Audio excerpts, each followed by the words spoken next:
già da mia mamma, doveva venire sempre, ma certo non faceva queste elaborate così. E poi, mano a mano, un corriere mi dava più da su, un corriere più da sotto, e ho imparato. Se non mi deve imparare a esercizio. Queste coachellette sono lo stesso. E ho imparato da lei. Questo non è spiegare da srojo, visi? Lo stesso spiega srojo.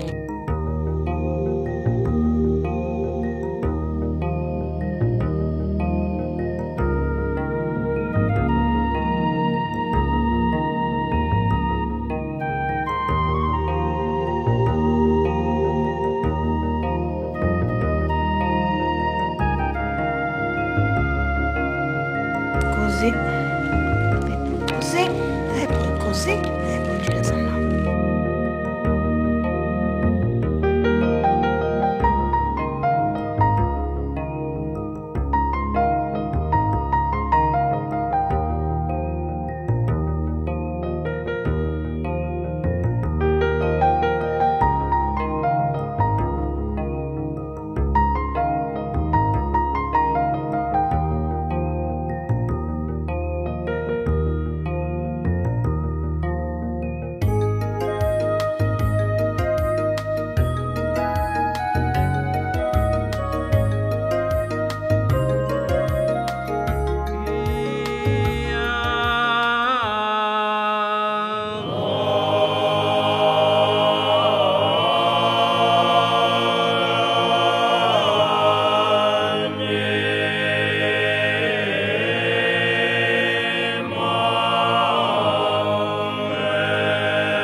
Gesù entra in Gerusalemme per dare compimento al mistero della sua morte e risurrezione.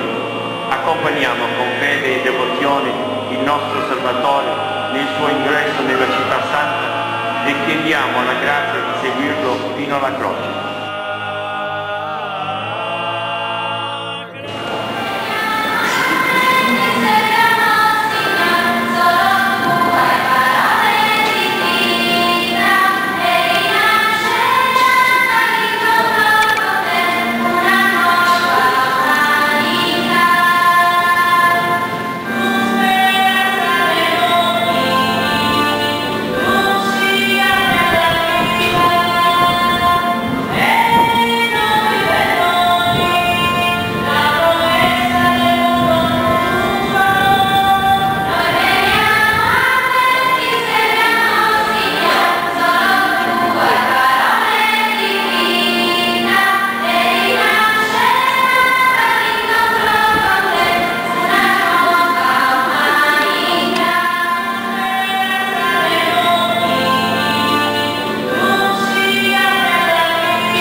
Secondo Marco.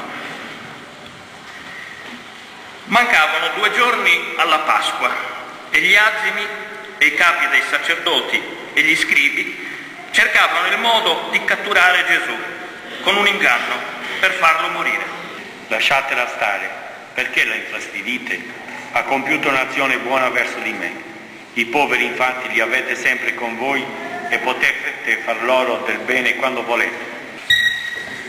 Venuta la sera, egli arrivò con i 12. Ora, mentre erano a tavola e mangiavano, Gesù disse: in verità io vi dico, uno di voi, colui che mangia con me, mi tradirà. Cominciarono a rattristarsi e a dirgli uno dopo l'altro: sono forse io? Egli disse loro: uno dei 12. ad ogni festa egli era solito rimettere in libertà per loro un carcerato a loro richiesta. Un tale chiamato Barabba si trovava in carcere insieme ai ribelli che nella rivolta avevano commesso un omicidio. La folla che si era radunata cominciò a chiedere ciò che egli era solito concedere. Pilato rispose loro: volete che io rimetta in libertà per voi il re dei Giudei? Sapeva infatti che i capi dei sacerdoti glielo avevano consegnato per invidia, ma i capi dei sacerdoti incitarono la folla perché piuttosto egli rimettesse in libertà per loro Barabba. Pilato disse loro di nuovo: che cosa volete dunque che io faccia di quello che voi chiamate il re dei Giudei? Ed essi di nuovo gridarono: crocifiggilo! Pilato diceva loro: che male ha fatto? Ma essi gridarono più forte: crocifiggilo! Pilato, volendo dare soddisfazione alla folla, rimise in libertà per loro Barabba e dopo aver fatto flagellare Gesù lo consegnò perché fosse crocifisso.